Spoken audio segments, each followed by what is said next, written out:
Hey guys, how's it going? Welcome to Don't Argue Podcast here, DAP. This is going to be a tips video. I'm going to be trying to make this frequent. Nothing too deep in analysis, nothing too, over the top, but just a general, quick sort of preview, if you will, of the teams that are heading into round two. And saying that though, before we get into it, DJ, hit that intro.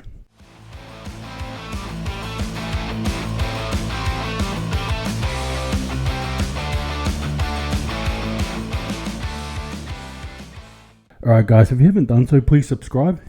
Follow me on Instagram as well as X, also formerly known as Twitter. There I'll be posting stuff, shenanigans, all that jazz.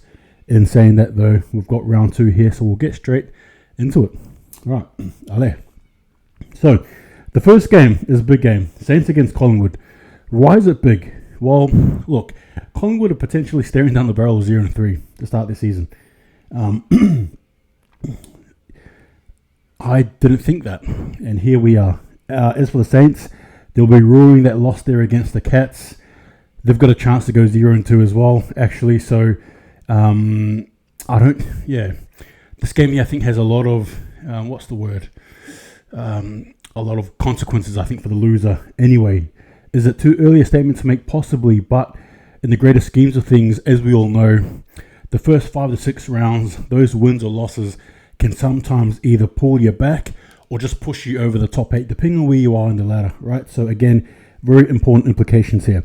In saying it though, for me, the tip here, oh goodness, it's how desperate are the Pies, how desperate are the Saints. I know the Saints don't want to lose this. Obviously, the Pies don't either. Dare I say it? I don't know.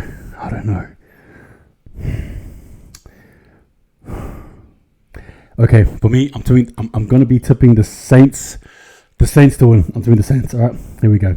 Next game is Adelaide against the Cats, the Crows.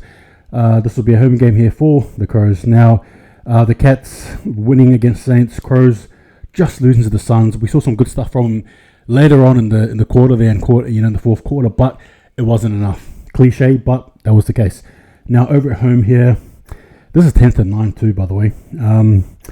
This game here could be very interesting, I think. Very interesting. Crows don't want to lose. They really want to try and get off on the right foot here. As for the Cats, I don't think many... I didn't even see them being the Saints, and they did. They did. Look, for me, though, the question is how... Yeah, it's what's the forward line going to look like? What's the back line look like?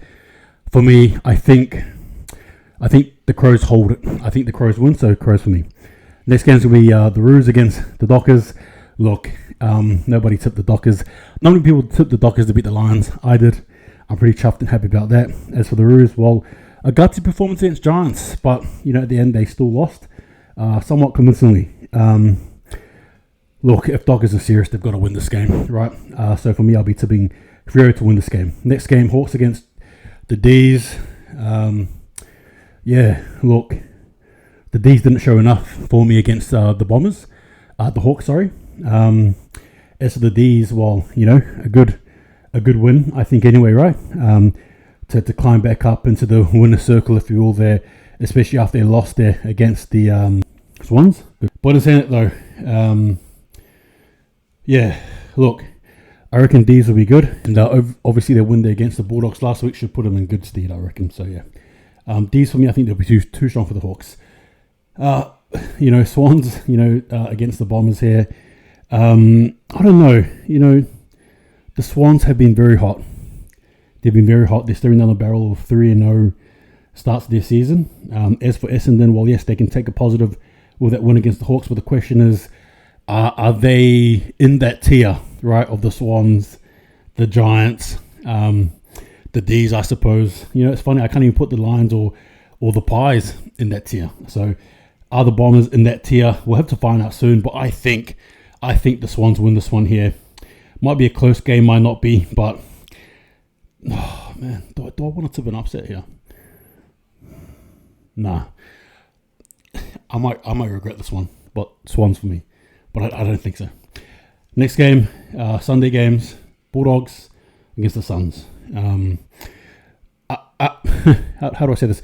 For the Bulldogs, I just don't think it was enough. And despite the fact that they could have been a striking distance. It still wasn't good enough, right, against the D's. As for the Suns, I'm sure they'll take a lot away from that game. Now, they won it, but you almost walk away with that feeling like it was a loss. Despite it being a win, you look at it as a loss. And I think they're going to learn a lot from that. Again, for the first time in their history, they might be going 3-0. That's insane to think about, but at the same time, very happy about that. But a 3-0 to start this season against the Bulldogs team that I just don't know. You don't know what they're going to get. You're going to get from the Bulldogs. Insane it though. Suns for me. I just think that they can improve from where they left off against the Crows there. Granted, they won, but you must feel like they had a few ladders to go and they didn't quite get there. No doubt they're going to win, in my opinion. So, yeah. Next game is going to be Richmond against Port. Go back to the prelim in 2020. That'll go down as one of my favorite, if not my favorite, all-time game. Right, these two teams here. Now, Richmond rebuild mode. Although in saying that though, they're doing a terrible job at it. Sarcastically, I mean, look at their last couple of games, especially the game there against the Blues. Close. It was close. It was closer than I thought. So the Richmond still have that DNA somewhat, despite the tanglement and all that jazz, with the team itself, the structure and all that. They're still there. Well, as for Port, a healthy win against an Eagles team. Granted, a few behinds there, but nonetheless, they're still rampaging. This is going to be a classic game. Yeah, so at the MCG, I'll definitely be watching this game here on telly. Guys, ladies and gentlemen, it's a tough one to pick up, but I think for me, I'm going to be leaning more towards. Goodness, it's more so the question of the performances they've had, Richmond's in the last two games. Do you sort of take that on board, and do you think they could upset Port, or do you reckon they don't? That's the question. If Richmond loses at 0-3 to start their season too, by the way. This is tough. I think this is a tough game for me. Some people might not think so, but you just don't know what you're going to get with Richmond. And if signs are there, it's telling me that Richmond could possibly come back sooner than we think, as opposed to maybe 5-6 years, maybe even sooner than that. But in saying that though, Port probably have a lot more to give, I think. And despite their good/rough win over the Eagles, I still think that they can produce some more. So I'm going to be tipping Port here. Last game is going to be West Coast against the Giants. This game here is literally 18th against 1st. I don't think I need to go anywhere too deep into this game here. It'll be a Giants win. Reasons being quickly, I think the Giants could have done a lot better against the Roos and they didn't. So they can kick it up a gear. As for West Coast, the question is, do they give their all against Port? Or is that something to look forward to? In other words, is it a platform they've built? Maybe West Coast will be coming to this game here as easy beats and will probably give Giants a bit of a challenge. We don't know. West Coast are known to pull the odd win here and there, right? Which we've become accustomed to. In saying that though, I do think the Giants will win and have it over them quite comfortably. So there we go. In saying that, guys, those are my tips there. Give me your thoughts.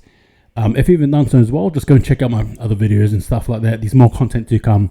But thank you again for watching. Give me your thoughts. See you later. And just remember, don't argue.